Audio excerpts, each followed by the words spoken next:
कहानी की शुरुआत समुद्र किनारे बसे एक छोटे से गांव से शुरू होती है। इस गांव के सभी लोग मछली पकड़ते थे और उसी से उनका गुजारा होता था। गांव के पास एक कस्बा भी था। यहाँ रोज नाम की लड़की आज शॉपिंग कर रही थी और उसकी मुलाकात जेरी नाम के लड़के से होती है। शॉपिंग के बाद दोनों एक बोट में बैठते हैं और फिर गाँव की तरफ चलने लगते हैं। गाँव में आते ही जेरी की नजर अपने पिता चीफ पर पड़ती। इसी बीच रोज भी चीफ के पास आ जाती है और वो उसे बताता है कि जेरी मेरा बेटा है। इसी के साथ वो जेरी को भी बताता है कि रोज मेरी बीवी यानी तुम्हारी माँ है। वो चीफ को बताता है कि मैं एक फोटोग्राफर बन गया हूँ और यहाँ समुद्र की तस्वीरें खींचने आया हूँ। इसी बीच रोज भी उनके पास आ जाती है, जिसके बाद पूरा परिवार मिलकर खाना खाने लगता है। खाने के बाद रोज जेरी के लिए बिस्तर तैयार करती है ताकि वो आराम से सो सके। सुबह होते ही जेरी रोज को नहाते हुए देख लेता है। रोज के तरबूज देखकर वो गर्म हो गया था।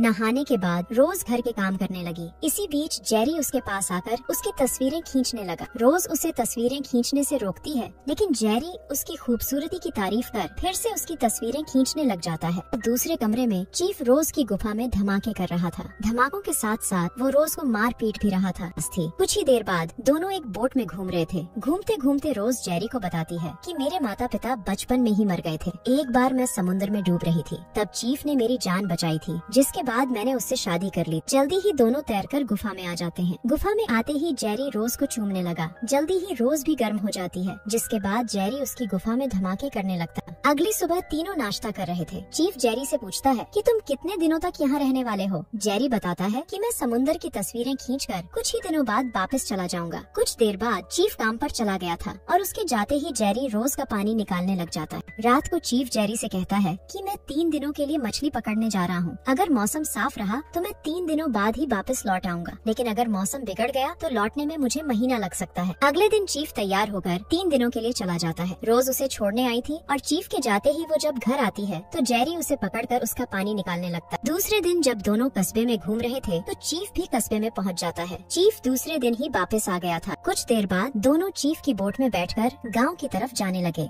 चीफ के जल्दी आ जाने से दोनों दुखी थे। कुछ देर बाद रोज एक बोट लेकर घर से भाग जाती है। वो जल्दी जल्दी कस्बे में आकर जेरी को ढूंढने लगी। दोनों ने पहले ही भागने की योजना बना ली थी, लेकिन जब उसे जेरी तय जगह पर नहीं मिलता तो रोज उदास हो जाती है। उधर चीफ का बंदा जेरी को बोट में ही मारने की कोशिश करता है और जेरी जान बचाने के लिए पानी में कूदता है। चीफ का एक साथी रोज को भी मारने वाला था। वो रोज पर गोली चलाने की कोशिश करता है, लेकिन उसे रोज पर रहम आ जाता है, जिसके बाद वो रोज की जान नहीं लेता। चीफ हर हाल में रोज और जेरी की मौत चाहता था। उसी ने दोनों की मौत का इंतजाम किया था। दूसरी तरफ जब रोज जेरी को ढूंढ नहीं पाई तो वो उदास होकर उसी गुफा में आ गई। यहाँ वो जेरी के साथ मजे किया करती थी। उधर जेरी भी रोज के पास पहुँच गया था, जिस कारण रोज बेहद खुश हो गई थी। जेरी भी अंदाजा लगाकर यहाँ आया था, क्योंकि उसे भी रोज कस्बे में नहीं मिली थी। दोनों एक बोट में बैठकर यहाँ से निकलने ही वाले थे कि तभी उनके सामने चीफ आ जाता है। जेरी उसे समझाने की कोशिश करता है कि हम दोनों एक दूसरे से प्यार करते हैं, मगर चीफ उसकी बात सुनने को तैयार नहीं था। वो उस पर हमला कर उसे नीचे गिरा देता है। इसके बाद वो सीधा रोज को निशाने पर लेता है। वो जैसे ही गोली चलाने लगता है तो जेरी बीच में आ जाता है और रोज जल्दी जल्दी पानी में कूदती है। चीफ पानी में भी गोलियां चलाने लगा, जिसे देखकर जेरी भी पानी में कूद जाता है। चीफ अभी भी गोलियां चला रहा था। इसी बीच गुफा में पानी चढ़ने लगा था, जिस कारण चीफ की बोट टूटने लगी थी। इससे पहले कि चीफ की जान खतरे में पड़ती, वो भी पानी में कूद जाता है। उधर जेरी रोज के पास पहुंच गया था। रोज को कई गोलियां लगी थी और वो कभी भी मर सकती थी। जेरी उससे जुदा नहीं होना चाहता था, इसलिए वो उसी के साथ जुड़ा रहता है। कहानी के आखिर में दोनों पानी में डूबकर मर जाते हैं, जबकि चीफ की जान बच गई थी। इसी के साथ इस कहानी का यही अंत हो जाता है।